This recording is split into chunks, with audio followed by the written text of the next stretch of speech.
Hello, hello, hello. Magandang araw po ng Sabado sa ating lahat. Sa ating pong mga masugid na taga-subaybay sa programang ito na magmeryenda na tayo. At ito po'y inyo pong napapakinggan tuwing ganitong araw, umaga at ganoon din po sa gabi. Nagpapasalamat po tayo sa Diyos sa pagkakaroon po ng Snacks Radio para po maging kasangkapan ng kanya pong walang hanggang kapangyarihan. At sa pamagitan ng programang ito ay lubos siyang makilala at maging daan upang ang mga tao ay magkaroon ng mas malalim na pagkaunawa sa salita ng ating Panginoong Diyos. At sa atin pong pagpapatuloy, akin pong binabati ng maligayang pakikinig si Pastor Nolito Panganiban, ang isa po sa mga kaibigan natin dyan sa Santa Rosa, Laguna. Ganon din po ang kanyang may bahay na si Pastora Nancy at sa kanila pong mga anak na nandyan. Binabati ko rin po si Pastor Nick Bacani, ganon din si Brother Algin, at siyempre pa, hindi po mawawala, binabati ko ang aking may bahay na si Sister Judith, at siyempre pa ang aming nag-iisang anak na si Princess Aroha. Magandang araw po sa inyong pakikinig. At bago ko po malimutan, lahat po ng dumadalo ng Snacks Devotion every Friday, binabati ko po kayo sa inyong maligayang pakikinig. At sa araw na ito, atin pong ipagpapatuloy ang karugtong ng atin pong tinalakay noong mga nakaraang Sabado. Ito po'y tungkol sa God the Most High o God Most High, all-powerful God. So, all-powerful. Ang ibig sabihin po ng God Most High, yan po ay tumutukoy sa pagiging all-powerful ng atin pong Panginoong Diyos. At atin pong tinalakay noong nakaraan na bakit dinidescribe na si Jesucristo o ang ating Panginoong Diyos ay all-powerful. Una po na binigyan natin ng pansin because He alone created all things perfectly. Yan. Sa ating panahon ngayon, makikita natin na tila parang hindi naman perfect dahil sa sira na po ang ating mundong ginagalawan. Marami na po ang mga bundok na kalbo na, hindi dahil sa init ng panahon, kundi ito po ay inabuso ng mga tao. Pinagpuputol, hindi pinalitan ng ibang puno o hindi sila nagtanim para mapalitan hanggang sa nagkaroon pa ng mga trahedya dahil dito. Wala ng bundok na matibay dahil sa kawalan ng mga puno, kaya maraming landslide na nangyayari. Nadadaganan hindi lamang mga kabahayan kundi mga tao na malapit sa kabundukan. Grabe po, no? Talaga namang kung atin pong pagmamasdan, ang sandaigdigan, nilikha niya tong perfect. Wala ka nang hahanapin pa.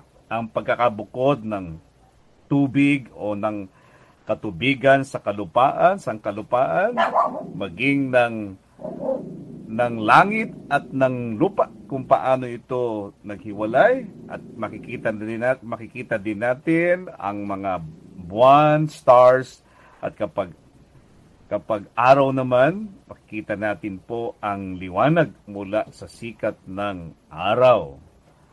At syempre pa, kung paanong ang mga puno, iba't ibang mga klase ito, maging ang mga damo, mga iba't ibang ibon, mga iba't ibang manok, ganoon din iba't ibang mga uri ng animals na makikita po natin sa sangkalupaan. At syempre pa, tayo po na mga tao, pinakamahalaga sa lahat ng nilikha dahil tayo po ang pinagkatiwalaan ng lahat ng ito na nilikha ng Diyos. So bago po tayo nilikha muna ng Diyos ang ating pong mga kakailanganin at ating pong pamamahalaan. Kaya na-appreciate po natin ang bagay na ito. Subalit ngayon, sa atin pong patuloy na pag-aaral at sa lahat ng mga very observant, nakita natin na tila ang perfect na lugar na itong ating ginagalawan ay nasira na. Alam niyo po kung bakit? Dahil nahulog po ang tao sa pagkakasala. Lumabag sila sa kautusan ng Diyos na mababasa din po natin sa Genesis chapter 3. Na ang utos ng Diyos ay huwag nilang kakanin ang isang puno, no? Dahil po sa ang tao ay lumabag sa utos ng Diyos, pumasok ang kasalanan sa sangkatauhan, kaya naman po itong nilikha ng Diyos ay nasira, nawasak, hindi na ma-appreciate ang kabuuan, ilang bahagi na lamang. May mga lugar sa atin pong bansa na dinevelop ng iba't ibang mga may kakayahan, na ang kakayahan namang ito ay mula rin sa Diyos, at ang mga pananalapi na ginamit para ito po ay ma-develop galing din po sa Diyos. So ilan lamang, pero dati kung atin pong babalikan, perfect po lahat, wala tayong hahanapin pa. So ganun pa man, ang Diyos po ay hindi nagbabago. Tulad na sinabi ko sa inyo noon, hindi nagbabago ang pagiging all-powerful ng ating Diyos. Siya pa rin ang God Most High. Kahit na po ang kanyang mga nilikha ay nagkaroon ng depekto mula sa mga tao patungo sa iba't ibang mga bagay na nilikha ng Diyos. Kaya naman ang kasalanan ay namana po ng sangkatauhan. Pero ang Diyos po ay patuloy na nagpahayag, nagpakita ng pagmamalasakit at pagpapahalaga, hindi lamang sa mga bagay na nilikha ng Diyos, higit sa lahat sa atin po ng mga tao.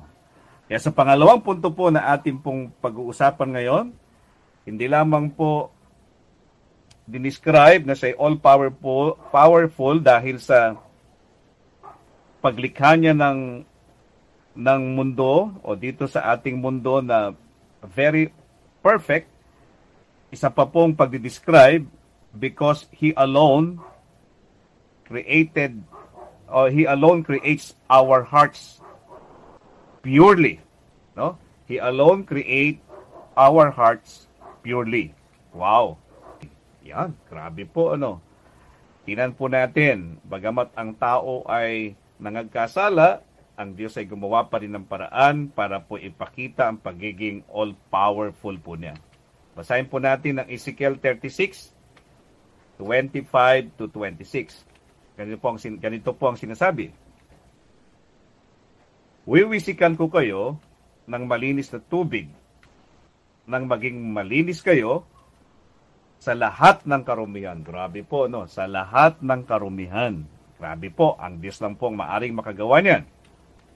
Sa lahat ng karumihan ninyo, at hindi na kayo sasamba sa mga Diyos-Diyosan. Ang tao po ng mga nagkasala, sumamba na sa iba't ibang may kapangyarihan. No po? 26, bibigyan ko kayo ng bagong puso. Grabe po, no? At bagong espiritu. At ang matitigas ninyong puso ay magiging pusong masunurin. Wow! Grabe po, ano? Napakaganda pong blessings yan, na kahit po ang tao ay hindi karapat-dapat, dahil napakahalaga po natin sa Diyos, siya pa rin po ang gumawa ng paraan para ang isang maruming puso na taglay natin dahil sa kasalanan ay maaring maging malinis. At ito ay maging, sabi nga sa Isaiah, no, chapter 1, kung hindi ako nagkakamali, verse 18, gagawin niyang busilak sa kaputian ng ating puso. Once na tayo po ay pinatawad ng Diyos, inihingi natin ng tawad sa Diyos ang atin pong mga kasalanan. So may part po pala tayo. Mababasa po din yan sa Romans 10:9 and 10, na minsan nabanggit din po natin, no? Kung ipapahayag ng ating mga labi, nagbuot sa ating puso na tayo po ay na si Jesus ang Panginoon, sabi doon, lilinisin niya tayo sa ating karumihan. at tayo po ay kanyang patatawarin. Grabe, no? At tingnan po natin ang isang talata na ang Diyos ay talagang ma-appreciate po natin. Tingnan natin sa Hebrews. Sabi rito, Hebrews 9:13 to 14. Basahin ko po. If the blood of goats and bulls and the sprinkle of defiled person with the ashes of a heifer sanctify for the purification of flesh, how much more with the blood of Christ, who through the eternal Spirit offered himself without blemish to God, purify our conscience, yung ating puso, from dead works to serve the living God. Wow, grabe po, no?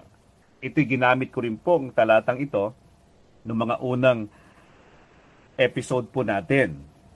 Sa talata pong ating binasa sa Hebrews chapter 9, verse 13 to 14, atin po napakinggan kanina ang ating pong mga ninuno noon para lamang po malinis sa kasalanan, karumihan ang bansang Israel o ang mga Israelita, kailangan nilang maghandog ng tupa o kambing at magwisik ng abo ng guya, no? Doon po sa altar para po mapatawad ang ating mga kasalanan at malinis tayo sa karumihan.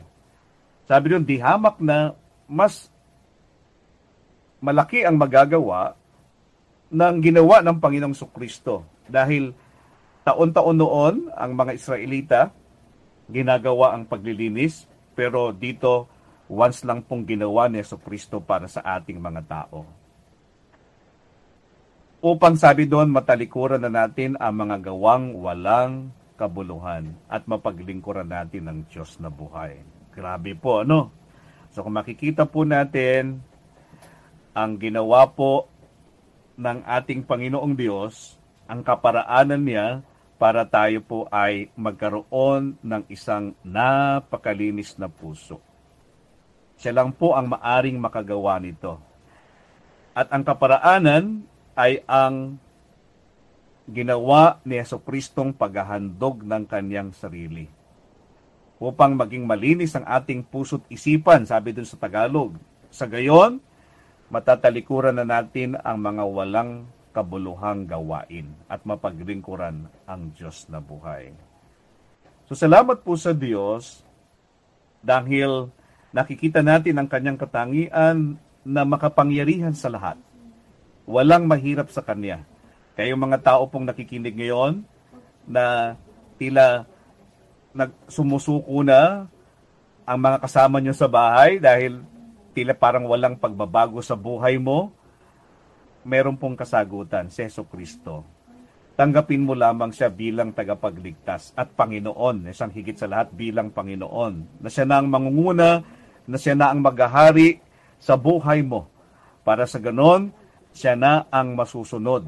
At dahil malinis na ating puso, humingi na tayo ng tawad sa Kanya, malinis na ang ating kalooban, madali na nating marinig ang tinig ng Diyos at magagawa na natin kung ano yung dapat. At sabi nga ron, ang ating gagawin na siyang paraan ng ating paglilingkod, makalulugod na sa ating Panginoong Diyos. So yan po, pagpapakita na ang Diyos po ay all-powerful, dinescribe po yan, sa magitan ng He alone created our hearts purely. Siya lang po ang maaring makagawa niyan. Oo, may part po tayo dahil gusto ng Diyos na ma-recognize natin ang isang katotohanan na kailangan nating magpakumbaba, aminin sa ating mga sarili na kailangan natin ng Diyos ang kanyang paglilinis dahil walang sino man sa atin ang may kakayahang baguhin ang mga walang kabuluhan sa ating buhay. Na maaring ang mga tao sa paligid, nainis na sa atin, maaring sila ay nadidismaya na sa atin dahil sa mga ugaling pangit, sa mga gawaing walang kabuluhan, mga bagay na hindi nakakatulong sa sarili mo mismo at sa iyong kapwa na nasa paligid mo. Magagawa na yan dahil una higit sa lahat, maranasan mo ang paglilinis ng Panginoong Diyos. So paano gawin niya ng isang tao? Magpakumbaba po, lumapit sa Diyos, aminin na tayo isang makasalanan, ang ating puso ay palinis natin sa Kanya, si Jesucristo bilang tagapagligtas at Panginoon, hayaan mong pamahalain siya sa buhay mo, at isang paraan na makikita ikaw ay nagdesisyong siya na ang mamamahala, ano man ang sinasabi sa kanyang mga salita sa Biblia, gawin natin ng may kapakumbabaan na merong pagsunod. Hindi dahil sa anong paman, kundi dahil ito ang disenyo ng Diyos, ito ang kalooban ng Diyos. Tandaan po natin, once na pinalitan ng Diyos ang ating puso, isang pusong malinis, ito po isang pusong masunurin sa Diyos. Pagpalain po tayo ng Panginoon at maraming salamat po sa inyo pong patuloy na pagtangkilik sa programang ito na lagi nyo napapakinggan tuwing araw ng Sabado. Patuloy po tayong huwag manghinawa sa pagmimerienda kapag ang pinag-usapan ay ang pagkaing espiritual.